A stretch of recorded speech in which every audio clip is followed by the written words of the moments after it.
வரம் வேற, கனி வேற. நாம் வரத்தையும் கனியும் மிக்ஸ் பண்ணிக்கவே கூடாது. ஒரு மனுஷனை பார்த்தோம்னா அல்லது ஒரு ஊழியக்காரரை பார்த்தோம்னு சொன்னா அவர்கள் வரம் உள்ளவர்களான்னு பார்த்து நாம் மதிக்கிறவர்களா இருக்கிறோம். அதுலதான் மிஸ்டேக். வரம் உள்ளவர்களை மதிக்கிறதுக்கு தேவன் சொல்லல, கனி உள்ளவர்களை மதிக்க சொல்றார். நாம் மலை பிரசங்கம் இதுவரைக்கும் பார்த்து வந்தோம். மலை பிரசங்கத்துல மத்தேயு எழுதின சுவிசேஷம் 5வது அதிகாரம், 6வது அதிகாரம், 7வது அதிகாரம் 3 அதிகாரங்கள்ல வருதுன்னு பார்க்கிறோம். நம்ம 5வது 6வது அதிகாரத்தை முடிச்சிட்டோம். இன்னைக்கு 7வது அதிகாரத்தினுடைய துவக்கத்துக்குள்ள போவோம். மத்தேயு 7வது அதிகாரம் முதல் 5 வசனங்கள். மத்தேயு 7 1 முதல் 5 வரை. நீங்கள் குற்றவாளிகள் என்று தீர்க்கப்படாதபடிக்கு மற்றவர்களை குற்றவாளிகள் என்று தீர்க்காதிருங்கள். ஏனெனில் நீங்கள் மற்றவர்களை தீர்க்கிற தீர்ப்பின்படியே நீங்களும் தீர்க்கப்படுவீர்கள். நீங்கள் மற்றவர்களுக்கு அளக்கிற அளவின்படியே உங்களுக்கும் அளக்கப்படும். நீ உன் கண்களில் இருக்கிற உத்திரத்தை உணராமல் உன் சகோதரன் கண்ணில் இருக்கிற துரும்பை பார்க்கிறது என்ன? இதோ உன் கண்ணில் உத்திரம் இருக்கையில் உன் சகோதரனை நோக்கி நான் உன் கண்ணில் இருக்கும் துரும்பை எடுத்து போடட்டும் என்று நீ சொல்லுவது எப்படி? மாயக்காரனே, முன்பு உன் கண்ணில் இருக்கிற உத்திரத்தை எடுத்து போடு, பின்பு உன் சகோதரன் கண்ணில் இருக்கிற துரும்பை எடுத்து போட வகை பார்ப்பாய் என்று சொல்லி இந்த வேத பகுதி இருக்குது. இந்த வேத பகுதியில் இந்த 3வது 4வது வசனம் ரொம்ப பிரபலமான வசனங்கள். மலை பிரசங்கம் பற்றி அதிகம் தெரியாதவங்களுக்கு கூட இந்த வார்த்தை தெரியும். எப்படி ஒரு கன்னத்தில் அரைஞ்சா மறு கன்னத்தை திருப்பி கொடுன்னு சொல்லி ஆண்டவர் சொன்ன வார்த்தை பிரபலமான வார்த்தையாக இருக்குதோ, அதே போல் இந்த 3வது 4வது வசனமும் பிரபலமான வசனம். உன் கண்ணில் இருக்கிற உத்திரத்தை உணராமல் உன் சகோதரன் கண்ணில் இருக்கிற துரும்பை பார்க்கிறது என்ன? உன் கண்ணில் உத்திரம் இருக்கையில் உன் சகோதரன் நோக்கி உன் கண்ணில் இருக்கிற துரும்பை நான் எடுத்து போடட்டும் என்று நீ சொல்வது எப்படி என்று சொல்லி ஆண்டவர் கேட்கிறது. பிரபலமாய் நிறைய பேர் அதை பயன்படுத்துகிறதை நம்ம பார்க்க முடியும். உத்திரம்னா என்னது? உத்திரம்னு சொன்னால் பீம். நம்ம பில்டிங்க்கு பீம் கொடுக்குறோம்ல, பில்லர்ன்றது நிற்கிறது, உத்திரம்ன்றது குறுக்கில் போகிறது. ஸோ ஒரு பீம், கண்ணே இவ்வளோண்டு, அந்த கண்ணில் என்ன இருக்குதா? அவ்வளோ பெரிய பீமே இருக்குதா? இவனுக்கு கண்ணில் கண்ணில் பீம் இருக்கிறது தெரியலையா? அடுத்தவன் கண்ணில் என்ன இருக்கான்? துரும்பு இருக்கான். டேய், உன் கண்ணில் துரும்பு இருக்குடா, நான் உன் கண்ணில் இருக்கிற துரும்பை எடுத்து விடட்டுமான்னு சொல்லி இவன் கண்ணில் இருக்கிற உத்திரத்தை பற்றி கவலைப்படலையா, அவன் கண்ணில் இருக்கிற துரும்பை பற்றி ரொம்ப அக்கறை வந்துடுச்சு இவருக்கு. ஸோ இவருக்கு தாங்கிட்ட இவ்வளோ பெரிய குற்றம் இருக்குது, இவ்வளோ பெரிய குறை இருக்குன்னு தெரியல. அடுத்தவங்கிட்ட இவ்வளோண்டு குற்றம் குறை இருக்கிறது, அது இருக்கக்கூடாதுப்பா, அதை கரெக்ட் பண்ணணும்பான்னு அவனை கரெக்ட் பண்ணுறதுக்கு இவர் இறங்குறார். ஸோ இந்த வார்த்தை ரொம்ப பிரபலமாய் பயன்படுத்தப்படுகிற வார்த்தை. லூக்கா எழுதின சுவிசேஷத்தில் இதே வேத பகுதி வருது. லூக்கால இதே மலை பிரசங்கம் 6வது அதிகாரத்தில் கொடுக்கப்பட்டிருக்கு. நாம் அதை ஒரு முறை பார்த்துட்டு திரும்ப இந்த வசனத்துக்கு வருவோம். ஏன் அதை ஒரு முறை பார்க்கணும்னு சொல்கிறேன்னா, அதில் கூட ஒரு வசனம் சேர்த்து கொடுக்கப்படுது. அந்த வசனத்தை நம்ம எப்போவுமே அவுட் ஆஃப் கான்டெக்ஸ்ட் எடுத்து பயன்படுத்துகிற வசனம். அதாவது எந்த சூழ்நிலையில் அது சொல்லப்பட்டதுங்கிறதே கவனிக்காமல் அந்த வசனத்தை எடுத்து நம்ம பயன்படுத்துகிறோம். அதனால நம்ம என்ன செய்ய போகிறோம், இப்போ லூக்கால அந்த வசனம் சொல்லப்பட்ட பகுதிக்கு போயிட்டு திரும்ப மத்தேயு எழுதின சுவிசேஷத்துக்கு வர போகிறோம். லூக்கா 6வது அதிகாரம் 37 38வது வசனம். லூக்கா 6 37 38. மற்றவர்களை குற்றவாளிகள் என்று தீர்க்காதிருங்கள், அப்பொழுது நீங்களும் குற்றவாளிகள் என்று தீர்க்கப்படாதிருப்பீர்கள். மற்றவர்களை ஆக்கினைக்குள்ளாக தீர்க்காதிருங்கள், அப்பொழுது நீங்களும் ஆக்கினைக்குள்ளாக தீர்க்கப்படாதிருப்பீர்கள். விடுதலை பண்ணுங்கள், அப்பொழுது நீங்களும் விடுதலை பண்ணப்படுவீர்கள். கொடுங்கள், அப்பொழுது உங்களுக்கு கொடுக்கப்படும். அமுக்கி குலுக்கி சரிந்து விழும்படி நன்றாய் அளந்து உங்கள் மடியில் போடுவார்கள். நீங்கள் எந்த அளவினால் அளக்கிறீர்களோ அந்த அளவினால் உங்களுக்கு அளக்கப்படும். இந்த 38வது வசனம் அதிகமாய் பயன்படுத்தப்படுது. எதுக்கு பயன்படுத்தப்படுது? காணிக்கை கொடுக்கறதுக்கு பயன்படுத்தப்படும். ஆனால் இப்போதான் தெரியுது இது எதோட சேர்ந்து வருது? சக மனுஷனோட உள்ள உறவை பற்றி பேசுகிற ஒரு வார்த்தை இருக்கு. நீ இதை செய்தனா உனக்கும் அது செய்யப்படும். நீ விடுதலை பண்ணினா நீ விடுதலை பண்ணப்படுவாய். நீ குற்றவாளின்னு தீர்க்கலைன்னா முன்ன யாரும் குற்றவாளின்னு தீர்க்க மாட்டாங்க. நீ மற்றவனை ஆக்கினைக்கு உட்படுத்தலைன்னா உன்னை ஆக்கினைக்கு உட்படுத்த மாட்டாங்க. நீ கொடுத்தனா உனக்கும் கொடுப்பாங்க. இது தேவனுக்கு கொடுக்கறத பற்றி சொல்லப்படலை, மனுஷனுக்கு கொடுக்கறத பற்றி சொல்லப்படுது. ஸோ கொடுங்கள் உங்களுக்கு கொடுக்கப்படும்னு சொல்லுகிற வார்த்தை காணிக்க கவரில் வரக்கூடிய வார்த்தை இல்லை. இது மற்றவர்களுக்கு நீ கொடுக்கிறவனா இருந்தனா உனக்கும் மற்றவங்க கொடுக்கிறவர்களா இருப்பாங்க. அமுக்கி குலுக்கி சரிந்து விழும்படி நன்றாய் அளந்து உன்னுடைய மடியில் போடுவாங்க. நீ எந்த அளவுனால அளக்குறியோ அந்த அளவுனால உனக்கும் அளக்கப்படும். எனவே ஒரு நாளும் இது காணிக்கைக்கு அடுத்த வசனம் இல்லை. இதை ஃப்ளூவெண்ட்டாக அவுட் ஆஃப் கான்டெக்ஸ்ட் எடுத்து பேசி பேசி பேசி நம்ம ரத்தத்திலேயே அது ஊறி போனதுனால 1000 முறை சொன்னாலும் சரி 1000 முறையும் தலையாட்டிட்டு மறுபடியும் காணிக்கைக்காக ஜெபம் பண்ணுங்கன்னா எந்த வசனம் சொல்லி ஜெபம் பண்ணுவாங்கன்னு நினைக்கிறீங்க? கொடுங்களை பொழுது உங்களுக்கு கொடுக்கப்படும் சொன்னீங்க ஆண்டவரே. இப்போ கொடுத்துருக்கிற ஜனங்களை நீங்கள் அவங்க கொடுத்ததுக்கு தகுந்த மாதிரி ஆசீர்வதிங்கன்னு ஜெபம் பண்ணுறவங்களா இருக்கிறாங்க. என்ன செய்ய?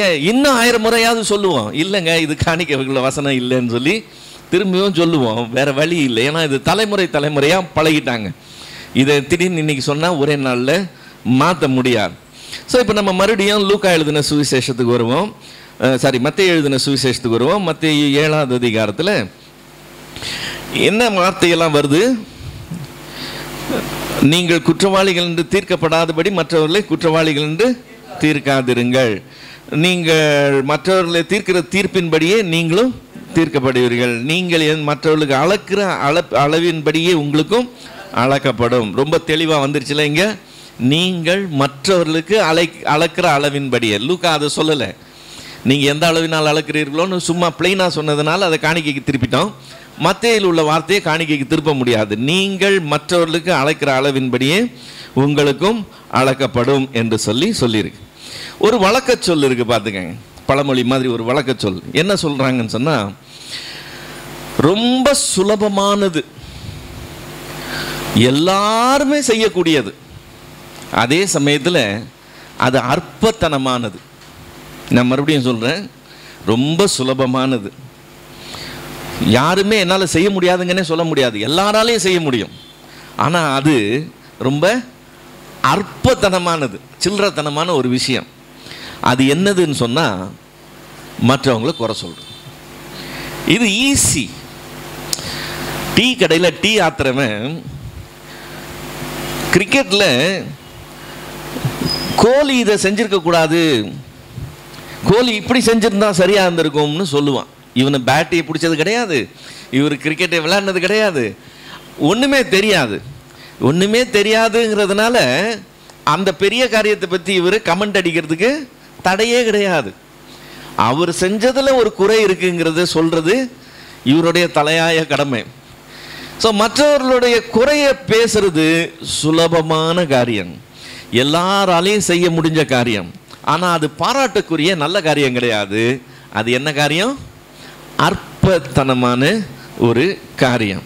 இந்த அற்பத்தனமான காரியத்தை செஞ்சுக்கிட்டு அது என்னவோ பெரிய சாதனையாக நம்ம நினச்சிக்க கூடாது. இப்போ நம்ம கண்ணுக்கு மற்றவங்களுடைய குறை தெரியுதுன்னு வச்சுக்கோங்களேன். நான் எப்படி சொல்லுவேன், நார்மலாக ஆண்டவர் நமக்கு ஒரு கிருபை, ஒரு வரம் கொடுத்துருக்கிறார். இந்த வரம் எனக்கு இல்லைன்னு யாருமே சொல்ல முடியாது. அது என்ன வரம் தெரியுமா? அடுத்தவங்களுடைய குறையை கண்டுபிடிக்கிற வரம்.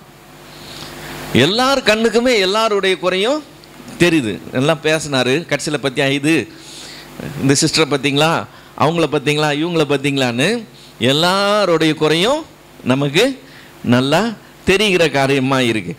இந்த குறைகளை பற்றி அதிகம் தெரிஞ்சுக்கிட்டு அதை பற்றி எடுத்து பேசுகிறத பெரிய சாதனையாக நினச்சிக்கூடாது. இது சுலபமான காரியம், எல்லாராலையும் செய்ய முடிஞ்ச காரியம். இது பெருமைக்குரிய காரியம் இல்லை, அற்பமான காரியம். இதை நான் செய்யக்கூடாதுன்னு சொன்னான். என் கண்ணில் இருக்கிற உத்திரத்தை நான் பார்க்கணும். அடுத்தவன் கண்ணில் இருக்கிற துரும்பை பார்க்கறதுக்கு முன்னாலே என்ன தெரியணும்? என் கண்ணில் துரும்பு இல்லை, உத்திரமே இருக்குதுன்னு தெரியணும்னு சொன்னால் நான் என் குறைய பார்க்கிறவனா இருக்கணும் இல்லையா? இதை நான் செய்கிறவனா இருக்கணும்னா, கிருபையும் சத்தியமும் என்கிற ஒரு வார்த்தையை பற்றி நம்ம தியானித்தோம், ஞாபகம் இருக்குதா? கிருபையும் சத்தியமும். கிருபைனா என்னது? கிருபைன்னு சொன்னால் விட்டு கொடுத்துரும், பரவாயில்லை பாவம் அப்படின்னு சொல்லி இறக்கப்பட்டு விட்டு கொடுத்துரும். கிருபைக்கு ஆங்கிலத்தில் கிரேஸ் அப்படின்னு சொல்லி சொல்கிறோம். ஸோ ஒரு பேப்பரில் 35 மார்க் வந்துடுச்சு, 40 மார்க் வாங்கினா பாஸு. இந்த 5 மார்க்கை அந்த வாத்தியார் சரி பையன் இவ்வளோ தூரம் எழுதியிருக்கிறான்னு பார்த்து இங்கே அங்கே 1 மார்க் 1/2 மார்க்கு சேர்த்து ஒரு 5 மார்க்கு சேர்த்து போட்டு அவனை பாஸ் பண்ணி விடுறார். இப்போ அந்த 5 மார்க்குக்கு பேர் என்னது? Grace mark. அது கிருபையாய் கொடுக்கப்படுகிறது. அந்த பேப்பருடைய தகுதி என்னது? 35 மார்க்கு தான். ஆனால் அதுக்கு 5 மார்க்கு கூட சேர்த்து கிரேஸாக கொடுக்கப்படும். தகுதி இல்லாதவர்களுக்கு கொடுக்கப்படுகிறது பேர் கிருபை, அது கிரேஸ். இந்த கிருபை என்ன செய்யும்? மன்னிக்கும். இந்த கிருபை பரவாயில்லை, அதனால என்ன தெரியாமல் செஞ்சிட்டாங்க, பரவாயில்லை அப்படின்னு சொல்லி விட்டுரும். அதே சமயம் சத்தியம்னா என்னது? 4 சேர்த்தா எவ்வளோ வருது? 8 வருது. இதுதான் என்ன ஆன்சர்? Correct answer. இதுதான் சரியான ஆன்சர். இதுதான் சத்தியம். 4 கூட்டிட்டு 7.25 போட்டா என்னதான் 8க்கு அதுக்கு நெருக்கமாக வந்தால் கூட அது 8 இல்லை. அது 8 இல்லைங்கிறதுனால அது தப்பு. அது 8 இருந்தால் கரெக்டு போடும், 8 இல்லைன்னா 8க்கு கூட இருந்தாலும் குறைவாக இருந்தாலும் தப்புன்னு போட்டுரும். இதுக்கு பேர் என்னது? சத்தியம். சத்தியம் எப்போவுமே வெட்டு 1னா துண்டு 2. அதில் வளவள கொலகொலாங்கிறதுக்கு இடமே கிடையாது. இப்போ இந்த கிருபை என்கிற காரியம் இறக்கப்படுற காரியம், பரவாயில்ல இறங்கி விட்டு கொடுக்குற காரியம். சத்தியம் என்கிறது எக்காரணம் கொண்டும் விட்டு கொடுக்காத காரியம். கிருபையும் சத்தியமும் சேர்ந்து சேர்ந்து சேர்ந்து வசனம் பூரா வேத பூரா எங்கே பார்த்தாலும் இருக்கிறத நம்ம பார்க்குறோம். அதை பற்றி நம்ம தியானிக்கும் போது ஏற்கனவே நம்ம பார்த்துருக்கிறோம். இன்னொரு முறை ஞாபகப்படுத்துகிறேன். இந்த கிருபையும் சத்தியமும் நாம் எடுத்து நமக்கு பயன்படுத்தணும்னு சொன்னால், நமக்கு பிரயோஜனமாக இருக்கணும்னா நாம் என்ன செய்கிறோம்? நார்மலாக செய்கிறது என்னன்னு சொன்னால், எனக்கு கிருபையை பயன்படுத்துகிறேன். நான் ஏதாவது தப்பு பண்ணேன்னா தெரியாமல் பண்ணிட்டேன், நான் வேணும்னு பேசலை, ஏதோ கோபத்தில் பேசிட்டேன் அப்படின்னு சொல்லி நமக்கு எக்ஸ்கியூஸ் சொல்லிக்கிறோம். அதே தப்பை மற்றவங்க பண்ணாங்கன்னா நம்ம ஆட்டோமேட்டிக்காக என்ன செய்கிறோம்? பேசியிருக்கக்கூடாது, எக்காரணம் கொண்டோம் அதை அப்படி செஞ்சது நம்ம நியாயப்படுத்த முடியாதுன்னு சொல்லி கண்டிப்பு பேசுகிறோம் இல்லையா? மற்றவர்களுக்கு சத்தியம் பேசுகிறோம், நமக்கு கிருபையை பயன்படுத்துகிறோம். அதுக்கு பதிலாக மற்றவர்களுக்கு கிருபையையும் நமக்கு சத்தியத்தையும் பயன்படுத்துகிறவர்களாக நம்ம மாறணும். அப்படி மாறிட்டோம்னா என்னுடைய குற்றத்தை நான் குற்றம் என்று ஏற்றுக்கொண்டு நான் அப்படி இருக்கக்கூடாது, நான் அதை மாற்றி செய்யணும்னு சொல்லி நான் முயற்சி செஞ்சு என்னிலே ஒரு மாற்றத்தை காண்கிறவனாய் இருப்பேன். மற்றவர்களிடத்துல நான் குற்றத்தை பார்க்கும்போது அங்கே கிருபையை நான் பயன்படுத்தும் போது அவங்க மத்தியில் நான் எப்படி இருப்பேன்? இரக்கம் பாராட்டுகிறவனாய் இருப்பேன். இப்போ நான் ஆக்சுவலாக ஆவியில் வளர்ந்து வர்றதுக்கு இது எனக்கு அதிக பிரயோஜனமாக இருக்கும்.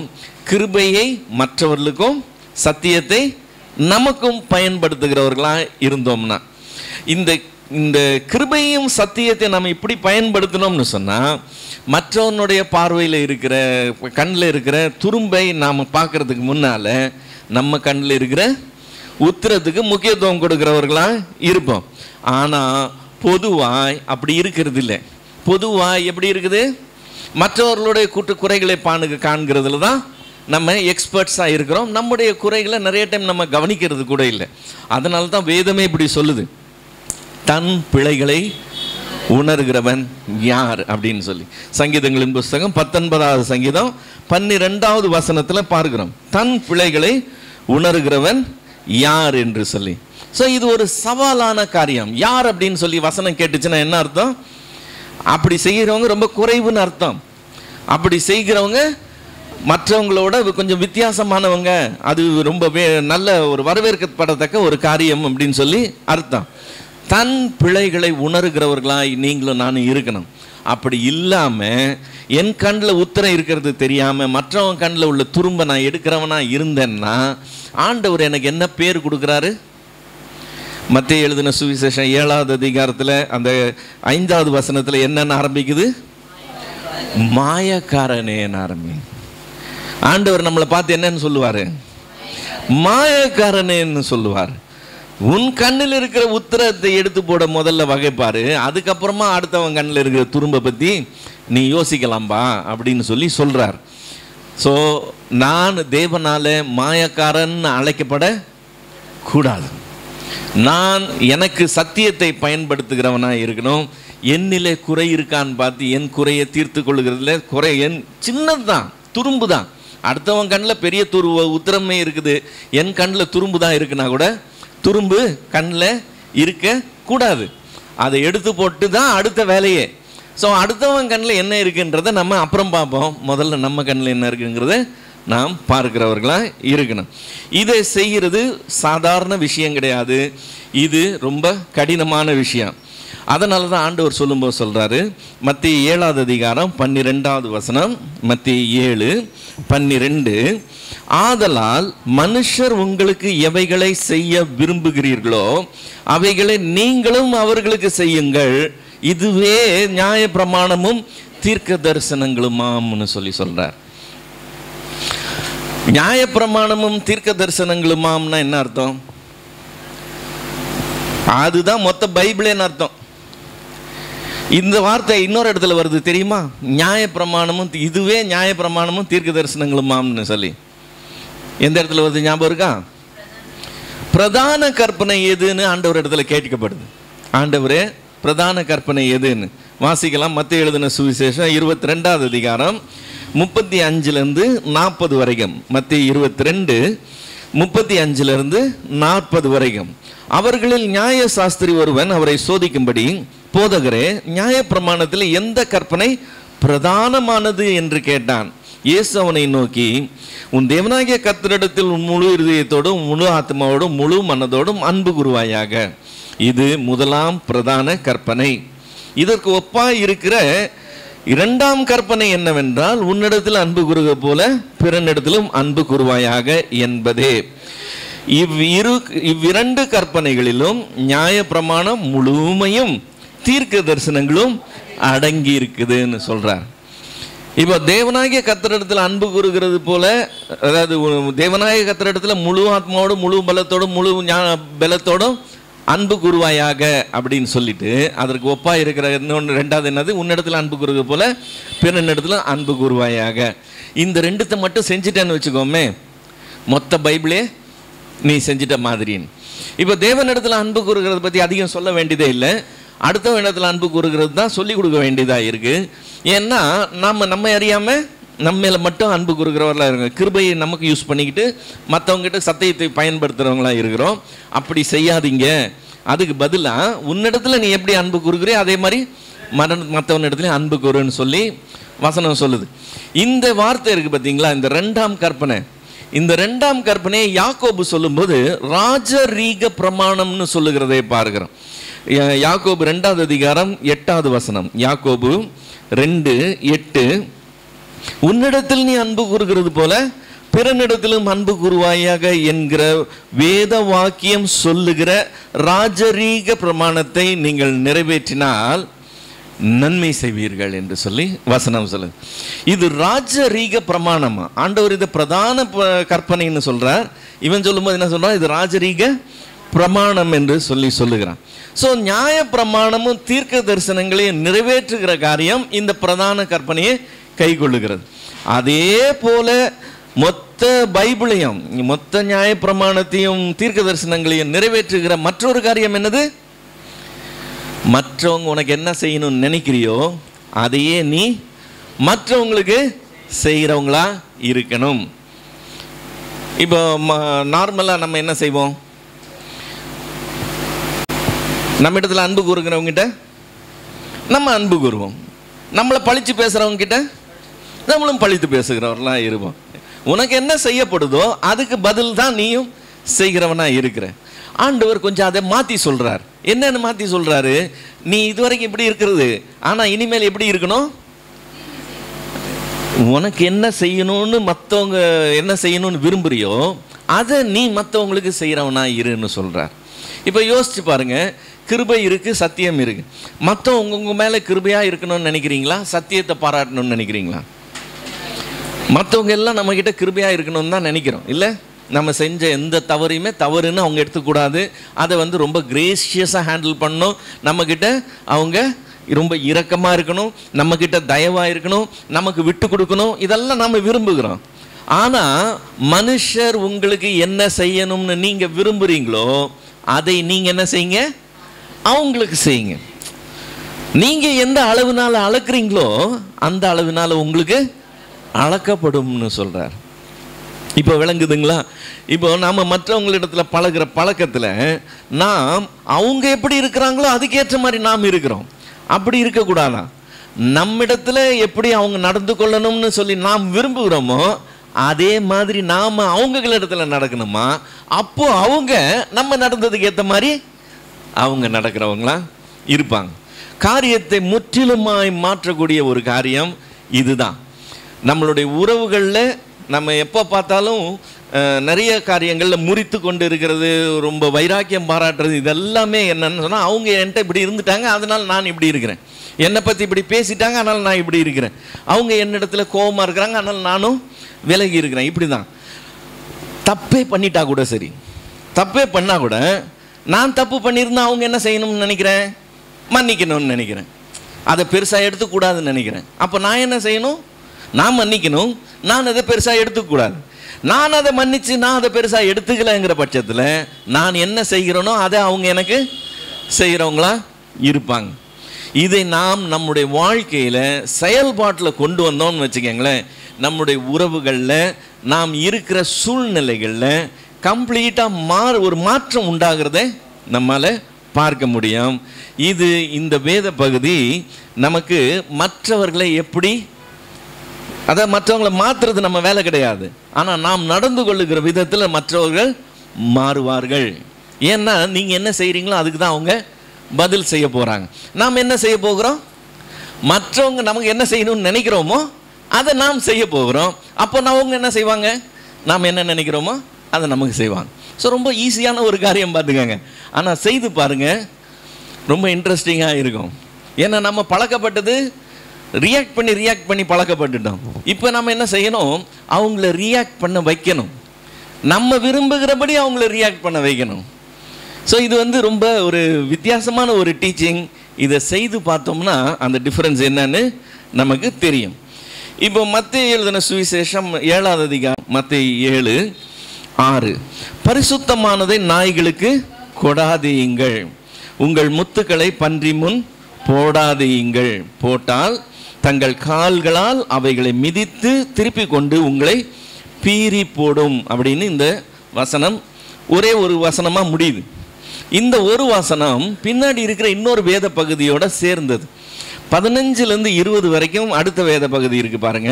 மத்தேயு 7:15லேருந்து 20 வரைக்கும். கள்ள தீர்க்கதரிசிகளுக்கு எச்சரிக்கையாயிருங்கள், அவர்கள் ஆட்டுத்தோலை போர்த்து கொண்டு உங்களிடத்தில் வருவார்கள், உள்ளத்திலும் அவர்கள் பட்சிக்கிற ஓநாய்கள், அவர்களுடைய கனிகளினாலே அவர்களை அறிவீர்கள். முட்செடிகளில் திராட்சை பழங்களையும் முட்பூண்டுகளில் அத்தி பழங்களையும் பறிக்கிறார்களாம். அப்படியே நல்ல மரமெல்லாம் நல்ல கனி கொடுக்கும், கெட்ட மரமோ கெட்ட கனிகளை கொடுக்கும்.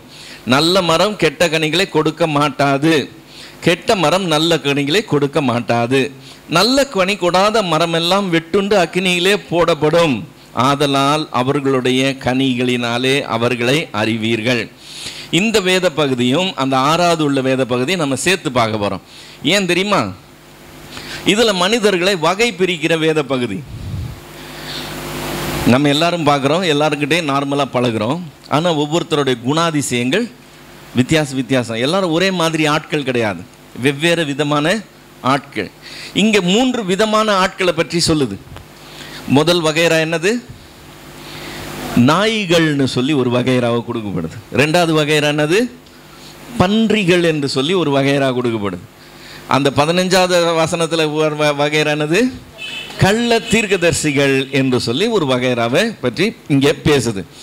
இந்த 3 வகைரா இருக்கலாம். இவங்களை பிரிக்கிறதுக்கு நமக்கு என்ன தகுதி இருக்குங்கிறது ஒரு காரியம். இப்போ தான் நம்ம பார்த்தோம், நீங்கள் குற்றவாளிகள் என்று தீர்க்கப்படாதபடிக்கு மற்றவர்களை குற்றவாளிகள் என்று தீர்க்காதிருங்கள்னு 7வது அதிகாரம் முதல் வசனம் சொல்லுச்சு. அப்படின்னா என்ன அர்த்தம், மற்றவர்களுடைய குறையை நான் பார்க்கக்கூடாது, மற்றவர்களை நான் குறை சொல்லக்கூடாது, அவங்களிடத்துல குறை இருந்தாலும் நான் என்ன செய்யணும், என் குறைக்கு தான் முக்கியத்துவம் கொடுத்து நான் பார்க்கணும். ஆனால் அதே வேத பகுதியிலேயே இங்கே 6வது வசனம் என்ன சொல்லுச்சு, நாய்கள் என்றும் பன்னிகள் என்றும் சொல்லுது. 15வது வசனம் கள்ள தீர்க்கதரிசிகள் என்றும் சொல்லுது. இப்போ நான் குற்றம் காணணுமா, குற்றம் காணக்கூடாதா? இது குற்றம் காணுகிறது இல்லை, இது வகையறுக்கிறது. இது என்னது? வகையறுக்கிறது. குற்றம் காண்கிறது வேற. குற்றம் காண்கிறதுன்னு சொல்லும்போது அவங்களுடைய குறைகளை நம்ம சுட்டி காமிச்சிக்கிட்டு அதை கொண்டு அவர்களை நம்ம ஹேண்டில் பண்ணுறது. ஆனால் இது அவங்க டைப்பே இதுதான். அவங்க இந்த வகையை சேர்ந்தவங்க. இப்போ இந்த வகையை சேர்ந்தவங்க எப்படி நடந்துக்குவாங்கன்னு வசனம் சொல்லுது. 2 பேதுருவின் புஸ்தகம் 2வது அதிகாரம் 22வது வசனம். 2 பேதுரு 2:22. நாய் தான் கக்கினதை தின்னவும் கழுவப்பட்ட பன்றி சேற்றிலே புரளவும் திரும்பினது போல, திரும்பினது என்று சொல்லப்பட்ட பழமொழியின்படியே அவர்களுக்கும் சம்பவித்தது. நாய் என்ன செய்யுமா? நாய் என்ன செய்யுமா? கக்கினதுக்கு திரும்புமா. தான் எதை கக்கினோ வேண்டான்னு சொன்னோமோ அது தான் வேண்டான்னு விட்ட காரியத்துக்கு திரும்ப போகிற ஒரு குணம். பன்றிக்கு என்ன குணம்? கழுவப்பட்டு வீட்டுக்குள்ளே வச்சா கூட பன்றி என்னங்க எங்கே போகுமா? அதுக்கு சேரு தான் ரொம்ப பிடிக்கும். அது அந்த அழுக்குக்குள்ளே தான், அசிங்கத்துக்குள்ளே தான், அருவருப்புக்குள்ளே தான் ஆசைப்பட்டு போகும். இப்போ இந்த குணாதிசயம் கொண்டவங்க இருப்பாங்க. நாய்கள் போன்ற குணாதிசயம் கொண்ட மனிதர்கள் இருப்பாங்க. பன்றிகள் போன்ற குணாதிசயம் கொண்டவங்க இருப்பாங்க. நாய்கள் முன்னாடி என்னத்தை போடக்கூடாதா? பரிசுத்தமானதை போடக்கூடாதான். பன்றிகள் முன்னாடி என்னத்தை போடக்கூடாதா? முத்துக்களை போடக்கூடாதான். அப்படி போட்டா அதுங்க என்ன செய்யுமா? தங்கள் கால்களாலே அவைகளை மிதிக்குமா. போடப்பட்டது என்னது? பரிசுத்தமானது, முத்துக்கள். இப்போ பரிசுத்தமானதுக்கு வேல்யூ இருக்கு, முத்துக்கு வேல்யூ இருக்கு. இந்த வேல்யூ அவங்களுக்கு தெரியாது. இது எத்தனை அருமையானதுன்னு அவங்களுக்கு தெரியாது. நாம் போட்டு அவங்களுக்கு கொடுத்த இந்த அருமையானதை அவங்க என்ன செய்வாங்களாம்? மிதிப்பாங்கன்னு வசனம் சொல்லுது. மிதித்து கொண்டு திரும்பிக்கிட்டு உங்களையே பீறி போடும்னு வசனம் சொல்லுது. ஸோ நம்ம அதை கொடுத்தோம்னு சொல்லி நமக்கு இதை கொடுத்தாங்களே, நமக்கு இந்த மாதிரி அருமையானதை நமக்கு கொடுத்தாங்களேன்னு சொல்லி அதை பாராட்ட மாட்டாங்க. அதுக்கு பதிலாக நம்ம மேலே பாஞ்சிருவாங்க. அதனால இந்த வகைற ஆளுங்கிட்ட நீ இதெல்லாம் செய்யாதேன்னு வசனம் சொல்லுது. இப்போ இதை செய்யாதேன்னு சொல்லும்போது ஆக்சுவலாக இது ஆலோசனை சொல்லுகிற ஊழியம் அல்லது போதிக்கிற ஊழியத்தில் இருக்கிறவங்களுக்கு ரொம்ப முக்கியமானது. ஏன்னா எல்லார்கிட்டையும் எல்லாத்தையும் சொல்ல முடியாது. எல்லார்கிட்டையும் எல்லாத்தையும் சொன்னோம்னா எல்லாத்துக்கும் அதுக்கெல்லாம் மரியாதை இருக்காது. யாருக்கிட்ட எதை எவ்வளோ தூரம் சொல்லணுமோ அவ்வளோ தூரம் தான் சொல்லணும், அதுக்கு மேலே சொல்லக்கூடாது. வசனமே அப்படி தான் சொல்லுது. நீதிமொழிகளின் புஸ்தகம் 9வது அதிகாரம் 7லிருந்து 9 வரைக்கும். நீதிமொழிகள் 9 7லிருந்து 9 வரைக்கும். பரியாசக்காரனை கண்டிக்கிறவன் லட்சை அடைகிறான், துன்மார்க்கனை கண்டிக்கிறவன் தன்னை கரைப்படுத்திக் கொள்ளுகிறான். பரியாசக்காரனை கடிந்து கொள்ளாதே, அவன் உன்னை பகைப்பான். ஞானம் உள்ளவனை கடிந்து கொள், அவன் உன்னை நேசிப்பான். ஞானம் உள்ளவனுக்கு போதகம் பண்ணு, அவன் ஞானத்தில் தேறுவான். நீதிமானுக்கு உபதேசம் பண்ணு, அவன் அறிவில் விருத்தி அடைவான் என்று சொல்லி வசனம் சொல்லுகிறதை நாம் பார்க்கிறோம். ஸோ சில காரியங்களை நாம் செய்யும்போது அதனால் நமக்கு அதாவது பலன் கிடைக்கணும்னு சொன்னால் அந்த மாதிரி டைப் உள்ள ஆளுங்களுக்கு தான் அதை செய்யணுமா. இப்போ பரியாசக்காரன் என்ன செய்யக்கூடாது? அவன் தப்பு பண்ணால் கூட அவனை கண்டிக்கிறது நாம் செய்யக்கூடாது. நான் அவனை மீறி போய் அவனை கண்டித்தேன், அவன் நல்லதுக்கு தாங்க சொல்கிறேன்னு சொன்னாக்க அது என்ன ஆயிரும்? எனக்கு அது கரையாக மாறிடுமா. பரியாசக்காரனை கண்டிக்கிறவன் லட்சை அடைகிறான், துன்மார்க்கனை கண்டிக்கிறவன் தன்னை கரைப்படுத்தி கொள்ளுகிறான். அதனால பரியாசக்காரனை கடிந்து கொள்ளாதே அப்படின்னு வசனம் சொல்லுது. ஸோ பரிசுத்தமானதை எடுத்து எல்லாருக்கும் நீங்கள் கொடுக்க முடியாது, முத்துக்களை எடுத்து எல்லாரும் முன்னாடியும் போட முடியாது. அதனுடைய வேல்யூவை அப்ரிஷியேட் பண்ணுறவங்க யாருன்னு ஆட்களை வகை பிரித்து தான் நாம் செய்யணும். ஒரு சிலருக்கு அவங்க செஞ்ச தப்பை திரும்ப திரும்ப செய்யணும்னு ஆசையாக இருக்கும். நீங்கள் அவங்கக்கிட்ட போய் நீ தப்பு பண்ணுற, நீ செய்யாதேன்னு சொன்னீங்கன்னா அவங்களுக்கு என்ன தான் வரும்? கோபம் தான் வரும். அவங்க அது நல்லதுன்னு எடுத்துக்க மாட்டாங்க. ஒரு சிலருக்கு சேத்துல புரள்றது, அந்த அருவருப்பில் இருக்கிறது, அசுத்தத்தில் இருக்கிறது தான் ரொம்ப சந்தோஷமான விஷயமா இருக்கும். அது அவங்க குணாதிசயம். நீங்கள் அவங்கள எவ்வளோ தூரம் நீங்கள் சுத்தப்படுத்தி எவ்வளோ தூரம் அவங்களுக்கு நல்லதுக்காக செய்கிறேன்னு அவங்களுக்கு என்னத்தை செஞ்சாலும் மாறாது. ஸோ அவங்க குணம் மாறுற வரைக்கும் அது மாறாது.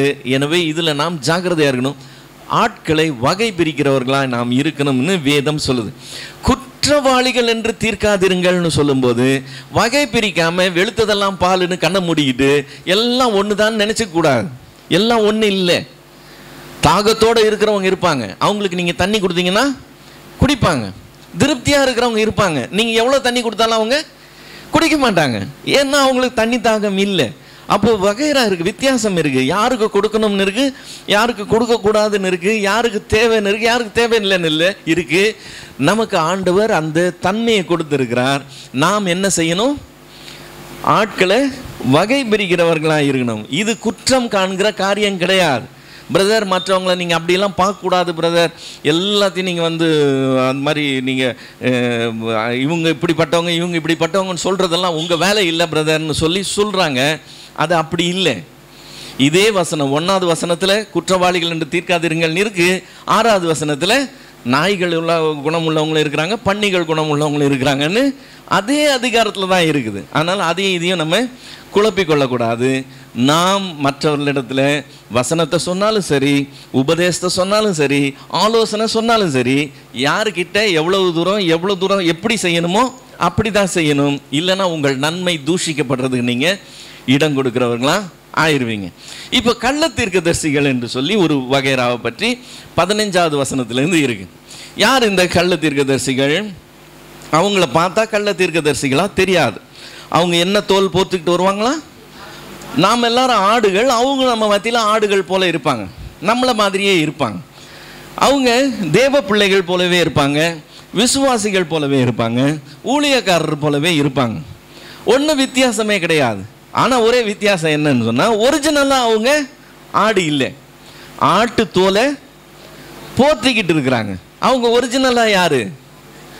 ஓநாய்கள். ஓநாய்கள் மட்டும் இல்லை, பட்சிக்கிற ஓநாய்கள் என்று சொல்லி ஆண்டவர் சொல்கிறார். அவங்க போத்திருக்கிறது ஆட்டுத்தோல், பார்க்கறதுக்கு ஆட்டுத்தோல் மாதிரி இருப்பாங்க, ஆனால் ஒரிஜினலாக அவங்க பட்சிக்கிற ஓநாய்கள். யாரை எப்போ எப்படி காலி பண்ணலாங்கிறது தான் அவங்களுடைய நோக்கமாகவே இருக்கும்.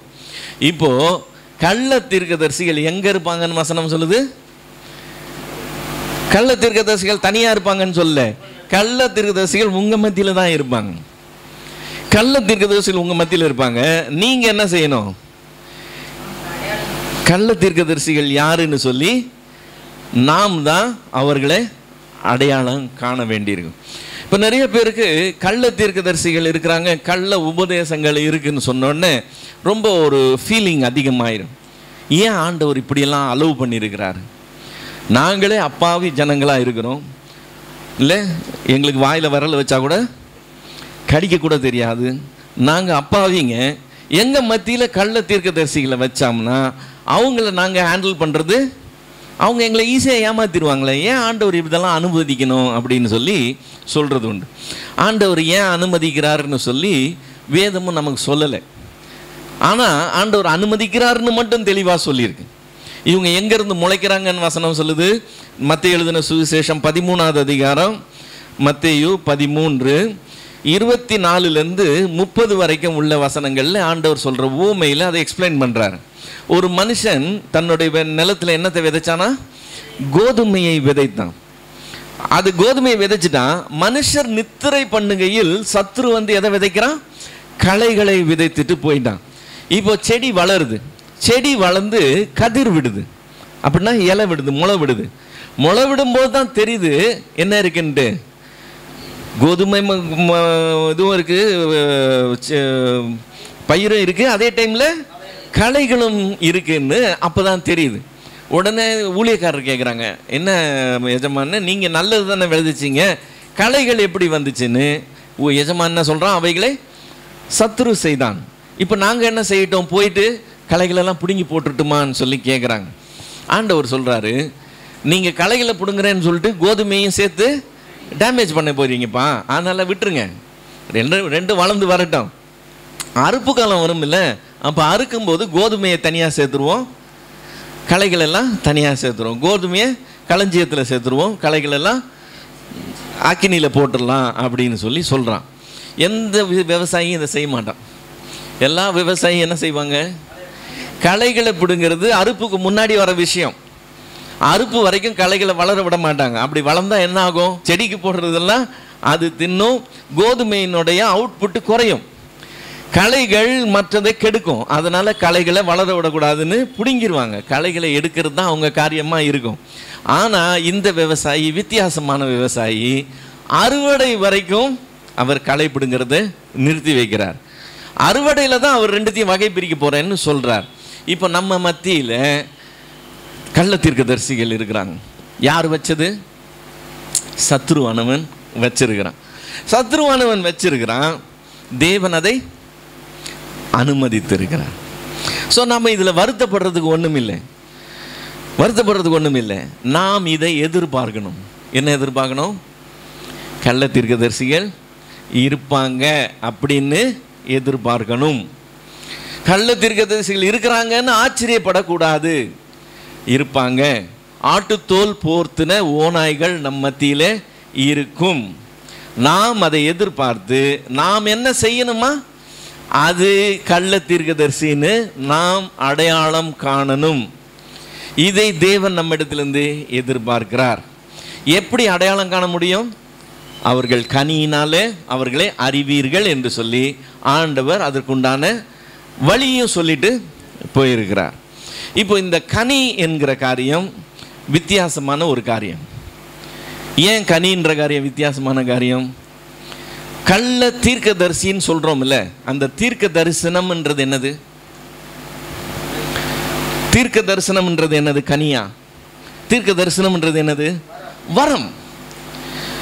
தீர்க்க தரிசனம்ங்கிறது வரம். இப்போ அவன் கள்ள தீர்க்கதரிசியாய் இருந்து அவன் நடமாடும் போது அவனை ஒரு தீர்க்கதரிசியாய் நினைக்கிறாங்க இல்லையா? அவனை கள்ள தீர்க்கதரிசி கண்டுபிடிக்கிறது கொஞ்சம் லேட் ஆகுது. ஆனால் தீர்க்கதரிசியாய் அடையாளம் காணப்படுகிறான். எதை வச்சு காணப்படுகிறான்? அந்த வரத்தை வச்சு. அவன் வந்து தீர்க்க தரிசனம் சொல்கிற வரம் இருக்குன்றதை வச்சு அவனை ஒரு தீர்க்கதரிசின்னு சொல்லி நினச்சிக்கிறாங்க இல்லையா?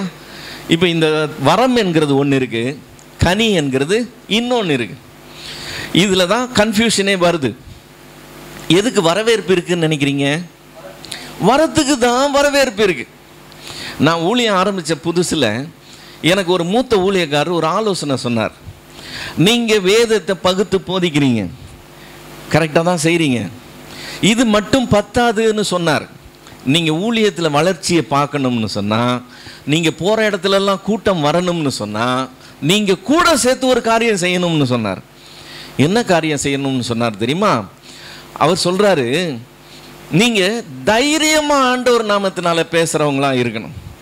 என்ன பேசணுமா? கர்த்தர் உன்னுடைய முதுகு வலியை சரி பண்ணிட்டாருன்னு சொல்லணும்.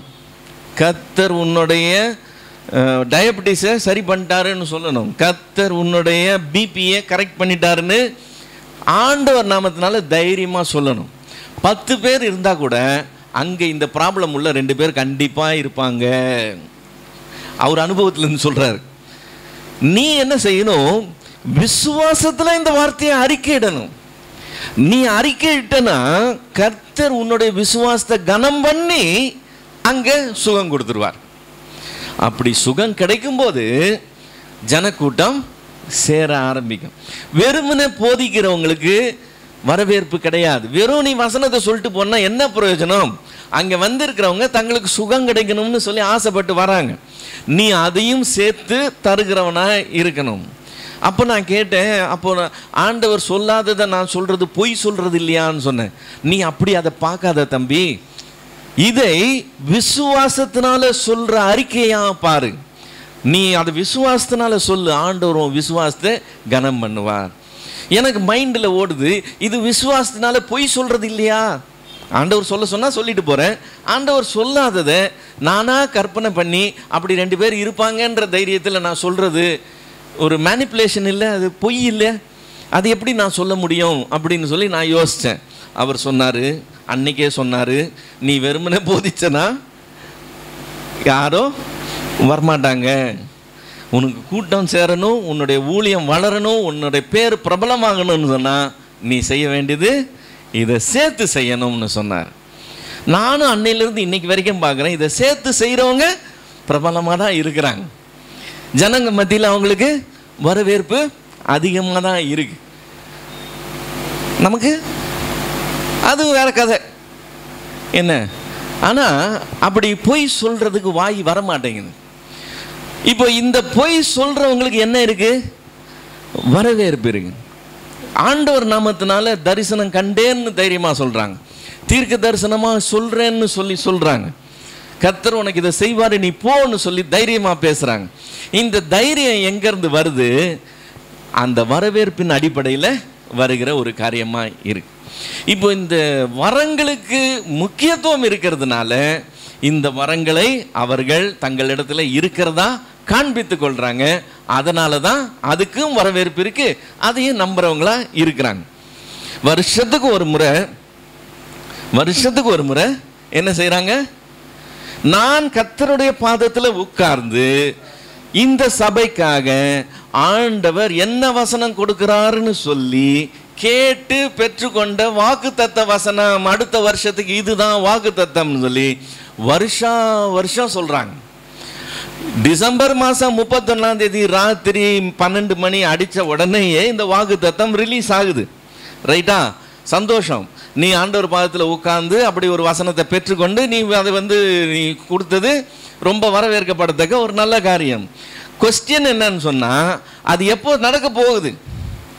நீ டிசம்பர் மாதம் 31ஆம் தேதி நைட்டு சொல்லிட்ட. ஜனவரி மாதம் நடக்கணுமா, இல்லை பிப்ரவரி மாதம் நடக்கணுமா, மார்ச் மாதம், ஜூன் மாதம், அந்த வருஷத்தில் எப்போ தான் அது நடக்க போகுது? அதுக்கு கூடவே சேர்த்து சொல்லிடுறது, கர்த்தர் வாக்குத்தத்தம் சொல்லிட்டாரு, இப்போ உனக்கு அது நடக்கணும்னா உனக்கு என்ன வேணும்?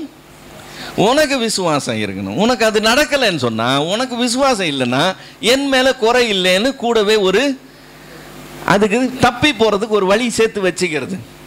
அதே மாதிரி சென்னையில் ஒரு பயங்கரம் நடக்க போகிறதுன்னு சொல்லிடுறது, அந்த சென்னையில் பயங்கரம் நடக்க போகுது அதுக்காக ஜெபம் பண்ணுங்கன்னு சேர்த்து சொல்லிடுறது. இப்போ பயங்கரம் நடந்துச்சுன்னா நான் தான் சொன்னேனே நடந்துச்சுன்னு சொல்லிடலாம். பயங்கரம் நடக்கலைன்னா நீங்கள் தான் ஜெபம் பண்ணீங்களா, ஆண்டவர் ஜெபத்தை கேட்டு அதை விட்டுட்டாருன்னு சொல்லிடலாம். ஒரு ஜோசியக்காரன் என்ன குழந்தை பிறக்கும்னு கேட்டாங்களாம். அவன் சொன்னான்னா 60% இது பொண்ணாக தான் பிறக்கும், மிஸ் ஆச்சுன்னா ஆனா பிறக்கும்னு சொன்னானா. ஒன்று பொண்ணா பிறகு இல்லை ஆனா பிறகு யார் வேணா சொல்லுவாங்களா, அதுக்கு ஜோசியக்காரன் தேவையில்லை. ஆனால் அவன் ஜோசியம் அப்படி சொன்னான்னா இன்னைக்கு ஊழியக்காரங்க அப்படிப்பட்டவங்களா ஊழியம் செய்கிறவங்களா மாறிட்டாங்க. இப்போ இந்த வருஷம் டிசம்பர் 31ஆம் தேதி இவர் சொன்னது அடுத்த வருஷம் பூரா நடக்கலை. தைரியமாக அடுத்த வருஷம் டிசம்பர் 31ஆம் தேதி அவர் அடுத்த வாக்குத்தத்தை ரிலீஸ் பண்ணுறார். ஏன்? ஜனங்க அதையும் வாங்கிக்கிறதுக்கு அதுக்கும் ரெடியாக இருக்கிறாங்க. போன வருஷம் ஏன் நடக்கலைன்னு அவங்களே பதில் சொல்லிக்குவாங்க. நாங்கள் விசுவாசத்தில் குறைவாக இருந்தோம், எங்களுக்கு நடக்கலை. இந்த தடவை சொல்கிறாங்க அட்லீஸ்ட் இதுவாது நடக்கிறதுக்கு நாங்கள் விசுவாசத்தோடு அதை ரிசீவ் பண்ணுறோன்னு இவங்களே தங்களை தாங்களே சொல்லிக்கிறாங்க. ஆக மொத்தத்தில் என்ன நடக்குது? இவன் ஏமாத்துறான், அவன் ஏமாற்றப்படுறதுக்கு ஆயத்தமாக இருக்கிறான். இது ஒரு பரிதாபமான நிலையாக இருக்குது. இது ஒரு ஒரு ஒரு மனுஷனுக்கு ப்ராப்ளம், ஒரு மெடிக்கல் ப்ராப்ளம். அவனுக்கு உடம்பு சரியில்லை, அவனுக்கு மெடிக்கல் ப்ராப்ளம். அந்த மெடிக்கல் ப்ராப்ளத்தை பற்றி நான் விசாரிச்சுட்டு இருக்கிறேன். கூடவே இருக்கிற போதகர் என்ன மெதுவாக இழுத்து சொல்கிறாரு, பிரதர் இது சத்ருவினுடைய போராட்டம், இது மெடிக்கலாக சரி பண்ண முடியாது, இதை ஜோம் பண்ணி தான் கரெக்ட் பண்ணணும். செய்யுங்க. யாராவது செய்யாதீங்கன்னு உங்களை கட்டி போட்டாங்களா என்ன? செய்யுங்க. செய்ய முடியலல்ல, அப்போ அமைதியாக இருக்க வேண்டியது தானே. ஆனால் அமைதியாக இருக்க மாட்டாங்க. அது சத்ருவின் போராட்டம், இதாகும் அதாகும். ஒரு பிள்ளைக்கு மனநிலை பாதிக்கப்பட்டுச்சு. அது மனநிலை பாதிக்கப்பட்டதுனால இங்கே நிற்கிற மாதிரி தெரியுது, அங்கே நிற்கிற மாதிரி தெரியுது, எனக்கு யாரோ என்கிட்ட பேசுகிற மாதிரி இருக்குதுன்னு சொல்லுது.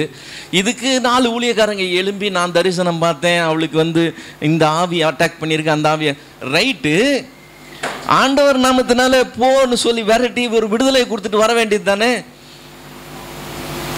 ஏன் செய்யலை? செய்ய முடியாததுக்கு காரணம் மறுபடியும் அவங்களுடைய அவிசுவாசத்தை சொல்லிடுறது. அவங்க இப்படி இல்லை, அதனால் இது செய்யலை, நாங்கள் ஜெபிக்கிறத ஜெபிச்சோம். ஆனால் எவ்வளவு நாளைக்கு இப்படியே நம்ம ரவுண்ட் அடிச்சுக்கிட்டே வரப்போகிறோம்? ஒன்று நடக்கணும், இல்லைன்னா நடக்கக்கூடாது. நடக்காததை பற்றி பேசவும் கூடாது. ஆனால் அதை பேசுவோம், ஆனால் நடத்த மாட்டோம். ஜனங்களும் ஏமாத்துறதுக்கும் வஞ்சிக்கப்படுறதுக்கும் ஆயத்தமாகவே இருக்கிறத நம்ம பார்க்கிறோம். வசனம் தெளிவாக சொல்லுது, உங்கள் மத்தியில் இப்படிப்பட்டவங்க இருப்பாங்க. நீங்கள் அவங்கள அடையாளம் கண்டுக்கணும்.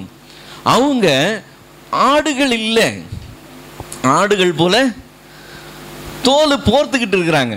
உள்ள அவங்க ஆக்சுவலாக பட்சிக்கிற ஓநாய்கள். இப்போ நான் ஆரம்பத்தில் சொன்னேன், தேவன் இதை அனுமதிச்சிருக்கிறார். இது இன்னைக்கு நேற்று உள்ள புதிய சமாச்சாரம் கிடையாது. காலம் கெட்டு போச்சு. இப்போ வர வர ஊழியங்கள்லாம் இப்படி ரொம்ப மோசமாயிடுச்சு, ஊழியக்காரர்கள்லாம் இப்படி மோசமாயிட்டாங்க, இந்த காலத்தில் நவீன காலத்தில் இப்படியெல்லாம் இது ஆகிப்போச்சுன்னு சொல்லி வருத்தப்படுறாங்க. இது நவீன காலத்து பிரச்சனையே கிடையாது. இது ஆரம்ப காலத்திலேருந்து இருக்கிற பிரச்சனை. நம்ம வெளிப்படுத்தல் 2ஆவது அதிகாரம், வெளிப்படுத்தல் 3ஆவது அதிகாரத்தில் ஆண்டவர் 7 சபைகளை நமக்கு காண்பிக்கிறார். இந்த 7 சபைகள்லையுமே இந்த பிரச்சனை இருந்தது தெரியுங்களா? 7 சபையிலுமே. வேணும்னா ஒன்றுன்னா பார்த்துருவோமா? வெளிப்படுத்தின விசேஷம் 2ஆவது அதிகாரம் 2வது வசனம் 2. இது எபேசு சபைக்கு சொல்லப்படுகிற வார்த்தை. அப்போஸ்தலர் என்று சொல்லிக்கொள்ளும் அப்போஸ்தலர் அல்லாதோர் உன் மத்தியில் இருந்தாங்கன்னு சொல்லுது இல்லையா? வெளிப்படுத்தல் 2:2. எபேசு சபையில் அப்போஸ்தலர் என்று சொல்லிக்கொள்ளும் அப்போஸ்தலர் அல்லாதோர் இருந்தாங்க. அடுத்து சிமிர்னா சபை 2:9, 2வது அதிகாரம் 9வது வசனம். யூதர் என்று சொல்லிக்கொள்ளும் யூதர் அல்லாத சாத்தானுடைய கூட்டம் என்று சொல்லி அங்கே இருக்கு. அடுத்து பெர்க்மு சபை 2வது அதிகாரம் 14வது வசனம் 2:14. பிலேயாமுடைய போதகத்தை கை கொள்ளுகிறவர்கள் அங்க அவன் மத்தியிலே இருக்கிறாங்கன்னு சொல்லியிருக்கு. 2வது அதிகாரம் 20வது வசனம். தியத்தீரா சபைக்கு ஊழியர்களை வஞ்சிக்கும் ஏசபேல் என்னும் தீர்க்கதரிசியை அங்கே இருக்கிறான்னு சொல்லியிருக்கு. மறுபடியும் சர்தை என்கிற சபை, வெளிப்படுத்தல் 3வது அதிகாரம் 1 வசனம். அந்த சபையே அந்த டைப்புன்னு சொல்லியிருக்குது. சபையே உயிருள்ளது என்று சொல்லிக்கொள்ளும் செத்த சபையா இருக்குன்னு சொல்லி வசனம் சொல்லுது. 9வது வசனம், 3வது அதிகாரம் 9வது வசனம். பிலதெல்பியா சபை யூதர் என்று பொய் சொல்ல யூதர் அல்லாத சாத்தானுடைய கூட்டம் அங்கே கொடுக்கப்படும்னே வசனம் பேசுது. தென் 16வது வசனம், 3வது அதிகாரம் 16வது வசனம். லவோதேக்கியா சபையே மொத்த சபையே எப்படி இருக்குதான்? குளிரும் இல்லையா, அனலும் இல்லையா. ஆண்டவர் அதை வாந்தி பண்ணி போடுவேன்னு சொல்றார். ஸோ இந்த குறை ஒரு சபை 2 சபைன்னு இல்லை, இது ஒரு யூனிவர்சல் ப்ராப்ளம். உலகெங்கிலும் இருக்கிற பிரச்சனை, எல்லா சபைகள்லையும் இருக்கிற பிரச்சனை, எல்லா ஊழியங்கள்லையும் இருக்கிற பிரச்சனை, ஆதி முதல் இருக்கிற பிரச்சனை. இப்போ நம்மளுடைய பிரச்சனை என்னது? அவர்களை அடையாளம் காணணும். எப்படி பிரதர் அடையாளம் காண்றது? அவங்களும் வேத வசனத்திலிருந்து தான் எடுத்து சொல்றாங்க, அவங்களும் போதகர்கள் போலவே தான் இருக்கிறாங்க, அவங்களும் ஊழியம்தான் செய்கிறேன்னு சொல்றாங்க. நாங்கள் அவர்களை கள்ள தீர்க்கதரிசிகள் என்று எப்படி அடையாளம் காணுகிறதுன்னு சொல்லி, கள்ள தீர்க்கதரிசிகள் என்று அடையாளம் காண ஒன்று தான் ஆண்டவர் சொன்னார். அவர்கள் வரங்களை பார்த்து அந்த வரங்களை அனலைஸ் பண்ணுங்கன்னு சொல்லலை. இப்போ இவ்வளோ நேரம் நான் வரங்களை பற்றி பேசினேன். என்ன வரத்தை பற்றி பேசினேன்? தீர்க்க தரிசன வரத்தை பற்றி பேசினேன், குணமாக்கும் வரத்தை பற்றி பேசினேன். இல்லை, இந்த வரங்களை பார்த்து இதெல்லாம் நடந்துச்சான்னு பார்த்து அவனை அனலைஸ் பண்ணுன்னு ஆண்டவர் சொல்லலை. எதை பார்த்து அனலைஸ் பண்ண சொல்கிறாரு? அவர்களுடைய கனியினாலே அவர்களை அறிவீர்கள். வரத்துக்கும் கனிக்கும் என்ன வித்தியாசம்? வரம் தேவனால கொடுக்கப்படுகிற ஒரு காரியம், அதில் எனக்கு எந்த பங்கும் கிடையாது. இப்போ எனக்கு ஒரு குறிப்பிட்ட வரம் இருக்குன்னு சொன்னால் நான் அதில் பெருமைப்படுறதுக்கு ஒன்றுமே கிடையாது. அது தேவன் எனக்கு கொடுத்துருக்கிற ஒரு காரியம். ஸோ தேவன் இடத்துலேருந்து எனக்கு கிஃப்டாக வர்றது பேர் தான் வரம். ஸோ வரம் தேவன் இடத்துலேருந்து வர்றது, கனி தேவன் இடத்துலேருந்து வர்றது இல்லை. ஆவியின் கனிகளினால எங்களை அலங்கரியும்னு சொல்லி ஃபாதரும் தெரியாமல் பாடிட்டு போயிட்டாரு. ஆனால் ஆவியின் கனியினால தேவன் நம்மை அலங்கரிக்கிறவர் இல்லை. ஆவியின் கனி யார்கிட்ட வரணும்? என்னுடைய ஆவியிலிருந்து நான் கொடுக்கிறது தான் கனி. இது தேவனுக்கும் இதுக்கும் சம்பந்தமே கிடையாது. நான் கனி கொடுக்கிறவனாய் இருக்கணும். தேவன் வரம் கொடுக்கிறவராய் இருக்கிறார், நாம் வரத்தை பெற்றுக்கொள்கிறவர்களாக இருக்கிறோம். கனி நாம் கொடுக்கிறவர்களாக இருக்கிறோம். தேவன் கனியை எதிர்பார்க்கிறவராக இருக்கிறார். நல்ல கனி கொடுக்கிற மரம் தான் அவருக்கு வேணும். நல்ல கனி கொடுக்கலன்னு சொன்னால் கோடாரியானது மரத்தின் வேறருகே வைக்கப்பட்டிருக்கிறது. நல்ல கனி கொடாத மரம் எல்லாம் வெட்டுண்டு அக்கினியிலே போடப்படும்னு வசனம் சொல்லுது. தேவன் எதிர்பார்க்கறது கனியை எதிர்பார்க்கிறார். கடைசி நாளில் ஆண்டவர் வரும்போது வரம் பெற்றவர்கள் எல்லாம் அப்படி வாங்கன்னு சொல்லி அவர் கூப்பிட போகிறது இல்லை. அவருடைய கன்சர்ன் எல்லாம் எதில் இருக்க போகுது? கனி இருக்கான்னு தான் இருக்க போகுது. ஸோ வரம் வேற, கனி வேற. நாம் வரத்தையும் கனியும் மிக்ஸ் பண்ணிக்கவே கூடாது. ஒரு மனுஷனை பார்த்தோம்னா அல்லது ஒரு ஊழியக்காரரை பார்த்தோம்னு சொன்னால் அவர்கள் வரம் உள்ளவர்களான்னு பார்த்து நாம் மதிக்கிறவர்களாக இருக்கிறோம். அதில் தான் மிஸ்டேக். வரம் உள்ளவர்களை மதிக்கிறதுக்கு தேவன் சொல்லலை, கனி உள்ளவர்களை மதிக்க சொல்கிறார். ஏன்? கனி உள்ளவர்களை தான் தேவனே மதிக்கிறார். கனி இல்லாதவர்களை தேவன் மதிக்கிறது இல்லை. வரத்துக்கும் கனிக்கும் என்ன வித்தியாசம்? இன்னொரு வித்தியாசம், போலி வரத்தை பிசாசு கொடுக்க முடியும். இப்போ கள்ள தீர்க்கதரிசின்னு சொல்கிறோம், நல்ல தீர்க்கதரிசி இருக்கிறனால தானே கள்ள தீர்க்கதரிசி இருக்கிறான் இல்லை? அதே மாதிரி ஆக்சுவல் வரமே கொடுக்க முடியும் அவனால். வானத்திலேருந்து அக்கினியே இறக்கக்கூடிய அளவுக்கு வல்லமையாய் காரியங்களை செய்ய முடியும். இதெல்லாம் என்னது? போலியான காரியம், பிசாசினால செய்ய முடியும். ஆனால் போலியான கனியை பிசாசினால கொடுக்க முடியாது. டூப்ளிகேட் கனியே கிடையாது. இப்போ அன்புன்னு ஒரு கனி பற்றி பேசுகிறோம். டூப்ளிகேட் அன்பு வருமா? சாந்தம், இச்சை அடக்கம், நீடிய பொறுமை, இதெல்லாம் சொல்கிறோம்ல, இதெல்லாம் டூப்ளிகேட் கனியாக வருமா? பிசாசு அந்த மாதிரி கனியை கொடுக்க முடியுமா? கொடுக்க முடியாது. ஆவியின் கனியும் நம்மளிருந்து வர்ற கனி டூப்ளிகேட்டே கிடையாது. இருந்தால் உண்டு, இல்லைன்னா இல்லை. இருக்கிறது ஒரிஜினல், அவ்வளவுதான். ஆனால் வரங்களில் எது உண்மைன்னு பார்க்கணும், எது பொய்யினும் பார்க்கணும். இப்போ வரங்களில் எது உண்மை எது பொய்ன்னு பார்க்கணும்னு சொன்னால் கனி இல்லாதவங்க கொடுக்குற வரம், இருக்கிற வரம் அது பொய்யான ஒரு காரியம், கன்ஃபார்ம் 100%. ஏன்னு சொன்னால் கனி இல்லாதவங்க தேவ மனுஷரே கிடையாது. ஆண்டவர் சொல்லும்போது சொல்கிறாரு, அவர்கள் கனியினால் அவர்களை அறிவிங்க. ஏன்? முட்செடிகளில் திராட்சை பழம் பறிக்கிறாங்களான்னு ஆண்டவர் கேட்குறார். நல்ல மரம் நல்ல கனி கொடுக்கும், நல்ல மரம் கெட்ட கனி கொடுக்காது. இலையை பார்த்து டிசைட் பண்ணாதீங்க, பழத்தை பார்த்து டிசைட் பண்ணுங்க. மாம்பழம் கொடுத்தா அது மாமரம், பலாப்பழம் கொடுத்தா அது பலாமரம். அது இலையெல்லாம் நிறையா இருக்குது, அதனால் இந்த மரம் நல்ல மரம்னு போகாதீங்க, கனி இருக்கான்னு பாருங்க. இதுதான் ஆண்டவர் திரும்ப திரும்ப திரும்ப திரும்ப சொல்கிற காரியம். கனின்னா என்னது? கனின்னா அவங்களுடைய கிரியை இல்லை.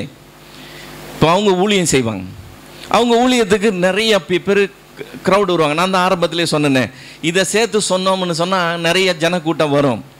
ஏன்னா 2 பேருக்கு அது சுகமானது போல் ஒரு ஃபீலிங் இருக்கும் அவங்களுக்கு. இந்த ஃபீலிங் கொஞ்ச நேரத்துக்கு இருக்கும், அப்புறம் இல்லாமல் போயிடும். ஒருத்தர் சொல்லும்போது சொல்கிறார், விசுவாசத்தோடு ஜெபம் பண்ணாங்க பிரதர், அப்படியே சுகமாயிட்டு அப்படியே எனக்கு பரலோகத்துக்கே போயிட்டு ஒரு ஃபீலிங் இருந்தது, வேதனையெல்லாம் நீங்கி போச்சு, நல்லா இருந்தேன். 2 மணி நேரம் தான், 2 மணி நேரம் கழித்து எல்லாம் திரும்பி வந்துருச்சு. அந்த அவிசுவாசம் திரும்ப எனக்குள்ளே அப்படி வந்துச்சா, அதனால எல்லாம் திரும்பி வந்துருச்சு. இயேசு கிறிஸ்து கூட தான் சோகம் எடுத்தாருங்க, எங்கேயுமே போனது திரும்பி வந்ததா நம்ம பார்க்கவே கிடையாது. ஆனால் இவங்க கிளியர் பண்ணாங்கன்னா அது அப்பப்போ திரும்பி திரும்பி வந்துடுது. இது ஏன்றதே புரிய மாட்டேங்குது. இப்போ இது நல்ல சுகமாக இருக்கிற மாதிரி இருந்தது, அப்புறம் போயிடுச்சுன்னு சொல்கிறோம்ல, இதே மாதிரி தான் போதையில் இருக்கிறவனுக்கு கூட எல்லாம் நல்லா ஆகிட்ட மாதிரி இருக்கும், போதை தெளிஞ்சவொடனே எல்லாம் திரும்பி வந்துட்டது மாதிரி இருக்கும். மாத்திரை கொடுத்தோம்னா கூட அந்த மாத்திரை எஃபெக்ட் இருக்கிற வரைக்கும் வலியெல்லாம் நீங்கினது மாதிரி இருக்கும், மாத்திரையினுடைய எஃபெக்ட் எல்லாம் போனதுக்கப்புறம் அந்த வலியெல்லாம் திரும்ப வந்துடும். அப்போ இது நிரந்தரமானது இல்லை, சும்மா தற்காலிகமாக மனநிலையினால் உண்டாகிற ஒரு காரியம். இப்படி நம்மை ஏமாற்றி கொள்ளக்கூடாது. இந்த கிரியைகளை கனின்னு நினச்சக்கூடாது. இது கனி இல்லை, இது கிரியைகள். கனினா என்னது? இப்போ ஒரு மரத்தில் கனி வருதுங்க, கனி எங்கேருந்து வருது? அந்த மரத்தினுடைய சாரம் அதில் கனியாக மாறுது. ஒரிஜினலாக அந்த மரத்தினுடைய சாரம் என்னவா மாறுது? அதனுடைய கனியாக மாறுது. இப்போ அந்த கனியை நான் பார்க்குறேன்னு சொன்னால், ஒரு மனுஷனுடைய கனியை நான் பார்க்கணும்னா அவனுடைய ஒரிஜினல் கேரக்டர் இருக்குது பார்த்தீங்களா, அது வெளியில் வரும். அந்த வெளியில் வரும்போது அப்போ தான் தெரியும், அது வரைக்கும் தெரியாது. இப்போ ஒரு மரம் முளைக்கும் போதே கனி கொடுத்துக்கிட்டே முளைக்குதா, இல்லது வெறும் இலை விட்டுக்கிட்டு முளைக்குதா? வெறும் இலை விட்டுக்கிட்டு தான் முளைக்கும். கனி எப்போ வரும்? லேட்டாக வரும். கனி வர்ற வரைக்கும் நம்ம என்ன பண்ணோம்? வெயிட் பண்ணும். நமக்கு அது அடையாளம் தெரியலன்னு வச்சுக்கோங்களேன், அது என்ன மரம்னு தெரியல, சரி வளர விட்டுருக்கிறோம், பார்க்கலாம் அது என்ன மரம்னு பார்க்கலான்னு சொல்லி வளர விட்டு அது கனி வர வரைக்கும் வெயிட் பண்ணுறோம். கனி வரும்போது ஓ இது இந்த மரமா அப்படின்னு நம்ம அடையாளம் காண்றோம் இல்லையா? இப்போ நம்ம அந்த இப்போ முளைச்சி வரும்போதே இலை விடும்போதே அது பூ விட்டு கனி கொடுக்குறதா நம்ம பார்க்கல. கனி எப்போவுமே லேட்டாக வரும். நீங்கள் வெயிட் பண்ணணும். ஆட்டுத்தோல் போத்திட்டு ஓநாய்கள் வரும்போது நாம் வெயிட் பண்ணி அவர்களுடைய கனிகள் என்னன்றதை கவனிக்கணும். அவங்களுடைய ஒரிஜினல் செல்ஃப்லேருந்து கனி வெளியே வரும். இப்போ இந்த கனி ஆக்சுவலாக அவங்க என்ன செய்கிறாங்கன்றது இல்லை, என்ன செய்கிறாங்கன்றது கிரியை. ஆனால் ஏன் செய்கிறாங்கன்றதுல தெரிய வரும். மறுபடியும் சொல்கிறேன், கிரியை உடனே தெரியும், அவங்க என்ன செய்கிறாங்கன்னு தெரிய வரும். கனிங்கிறது ஏன் செய்கிறாங்கன்னு நாள் பட தெரிய வரும். ஆரம்பத்தில் ஊழியம் செய்ய ஆரம்பிக்கும் போது அவங்க கர்த்தருக்குன்னு சொல்லி எல்லாம் சாதாரணமாக நல்லபடியாக பேசி ஊழியம் செய்வாங்க. ஆனால் இவங்க செய்கிறதெல்லாம் பொருளாசைக்காக செய்கிறாங்கன்னு எப்போ தெரியும்? உடனே தெரியாது. ஒரு 5 வருஷம் கழிச்சு அல்லது 10 வருஷம் கழிச்சு அவர் பொருளுக்கு முக்கியத்துவம் கொடுக்குறாருன்னு தெரிய ஆரம்பிக்கும் போது தான் இவர் செஞ்சதே எதுக்காக செஞ்சார்னு தெரியும். பொருளாசைக்காக செஞ்சார்னு தெரியும். தேவனுக்காக செஞ்சாங்க, கர்த்தருடைய ராஜ்யத்தை கட்டி எழுப்புறதுக்காக செஞ்சார், வேறு எந்த உள்நோக்கமும் இல்லைன்னு அதுவும் நாள் பட தான் தெரியும். அவர் காசு பணத்துக்கெல்லாம் முக்கியத்துவம் கொடுக்கறது இல்லைங்க. அவர் ஊழியம்தான், கர்த்தருக்காக தான் உத்தமமாக உண்மையாக நிற்கணும்னு எப்போ தெரியும்? ஆரம்பிக்கும் போதே தெரியாது. ஆரம்பிக்கும் போது எல்லாரும் ஒரே மாதிரி தான் இருப்பாங்க. நாள் பட தான் அந்த கனி வெளியில் வரும். அது வெளியில் வரும்போது அது ஏன் செய்கிறாருன்னு, ஒவ்வொரு காரியமும் ஏன் செய்கிறாருன்னு சொல்லி நம்ம பார்க்கும்போது அந்த கனியை பார்க்கும்போது அடையாளம் கண்டுக்கணும். அடையாளம் கண்டுக்கிட்ட அப்புறம் என்ன செய்யணும்? அதற்கு ஏற்றது மாதிரி அதை நடத்துகிறதா இருக்கணும். கள்ள தீர்க்கதரிசின்னு தெரிஞ்சிருச்சுன்னு சொன்னால் தொடர்ந்து அதை தீர்க்கதரிசியாகவே நினைக்கக்கூடாது. பிரதர், நீங்கள் யாரையும் குற்றவாளி என்று தீர்க்காதிருங்கள்னு வசனம் சொல்லியிருக்குது. அதனால கள்ள தீர்க்கதரிசின்னு நாங்கள் பார்த்தா கூட அதெல்லாம் கர்த்தர் பார்த்துக்குவாருன்னு சொல்லிட்டு நாங்கள் என்ன செய்ய போகிறோம்? அதை தீர்க்கதரிசியாகவே நாங்கள் பாவிக்க போகிறோம். கர்த்தர் பார்த்து கள்ள தீர்க்கதரிசியை கரெக்ட் பண்ணிக்குவாரு அப்படின்னு இருக்கக்கூடாது. யாரை தான் அவர் செய்ய சொல்கிறாரு? கனியை பார்த்து யாரை தான் கண்டுபிடிக்க சொல்கிறாரு? நம்மளை தான் கண்டுபிடிக்க சொல்கிறாரு. நாம் தான் கண்டுபிடிக்கணும் அது ஆடு இல்லை ஓனாய் என்று சொல்லி. நாம் அதை செய்யாத வரைக்கும், சபை அதை செய்யாத வரைக்கும் அந்த ஆட்டுத்தோல் போற்றின ஓநாய்கள் ஃப்ரீயாக நடமாடிக்கிட்டே தான் இருக்கும். அது நடமாடுதேன்னு குறை சொல்கிறதுல தப்பே இருக்குது. அதாவது அர்த்தமே இருக்காது. யார் அலோவ் பண்ணுறது? நாம் தான் அலோவ் பண்ணுறோம். நாம் அதை அடையாளம் கண்டு அதை ஓரம் தள்ளுறவங்களாம் இருந்தோம்னு சொன்னால் இதுக்கெல்லாம் இடமே இருக்காது. ஆனால் பரிதாபம் என்னன்னு சொன்னால் 7வது அதிகாரம் 1 வசனத்தை பிடிச்சிக்கிட்டு குற்றவாளிகள் என்று தீர்க்காதிருங்கள்னு வசனம் சொல்லுது. அதனால் நாங்கள் அதெல்லாம் குற்றத்தை குற்றம்னு நாங்கள் சொல்ல மாட்டோம், நாங்கள் அதில் தலையிட மாட்டோம். அப்புறம் ஊழியக்காரரை சொல்லிட்டோம்னா அது ஆண்டவருடைய குற்றமாயிடும், இது பிரச்சனையாயிரும், அதாயிராது பயந்து போய் சொல்லாமல் இருக்கிறாங்க. அடையாளம் காண வேண்டியது நம்மளுடைய காரியம். வெளுத்ததெல்லாம் பால் இல்லை, எது பால் எது ஃபெனாயில்னு தெரியணும். நம்ம தான் அதை டெஸ்ட் பண்ணி தெரிஞ்சுக்கணும். அதனுடைய கனியினால் அறிவிங்க. கனி ஒரு நாளும் டூப்ளிகேட் கனி வராது. கெட்ட மரம் நல்ல கனியை கொடுக்கவே கொடுக்காது, நல்ல மரம் கெட்ட கனியை கொடுக்கவே கொடுக்காது. இப்போ இந்த கனியை பார்த்து தேவனே மதிக்கிறாருன்னு சொன்னால் நீங்களும் நானும் கனியை பார்த்து தான் மதிக்கணும். அந்த கனி உள்ளவங்க வரம் இல்லாதவங்களா இருப்பாங்க. கனி உள்ளவங்க வரம் இல்லாதவங்களா இருப்பாங்க. ஆனால் வரம் இல்லாதவங்க நம்மளுக்கு ஊழியக்காரராகவே கண்ணுக்கு தெரியாது. அதுதான் பிரச்சனையே.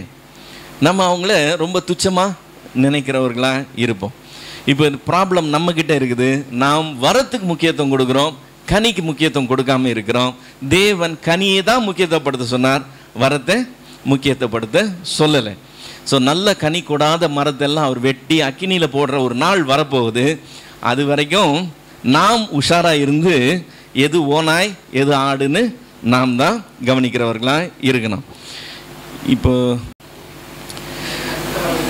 குற்றவாளிகள் என்று தீர்க்காதிருங்கள்னு சொல்கிறது வேற, வகை அறுக்கிறது வேற. அது இந்த 2வது காரியம். முதல் காரியம் என்னது? உன் கண்ணில் இருக்கிற உத்திரத்தை பார்க்கிறவனாக இருக்கணும், அடுத்தவன் கண்ணில் இருக்கிற துரும்ப பார்க்கறதுக்கு முன்னால். அதுக்கு பதிலாக நாம் நம்மளுடைய குற்றத்தை கவனிக்காமல் அடுத்தவன் குற்றத்தை பார்க்குறவனா இருந்தோம்னு சொன்னால், அவன் நல்லது தான் செய்கிறேன் அப்படின்னு சொல்லிக்கிட்டு நம்முடைய குற்றத்தை விட்டு அவனுடைய குற்றத்தை பார்த்துக்கிட்டு இருந்தோம்னா ஆண்டவர் நம்மை மாயக்காரன் என்று சொல்லுகிறவராக இருக்கிறார். நாம் கிருபையை அவர்களுக்கும் சத்தியத்தை நமக்கும் பயன்படுத்துகிறதா இருக்கணும். மனுஷர் உங்களுக்கு எதை செய்யணும்னு விரும்புகிறீங்களோ அதையே நீங்கள் அவர்களுக்கு செய்கிறவர்களாக இருங்க.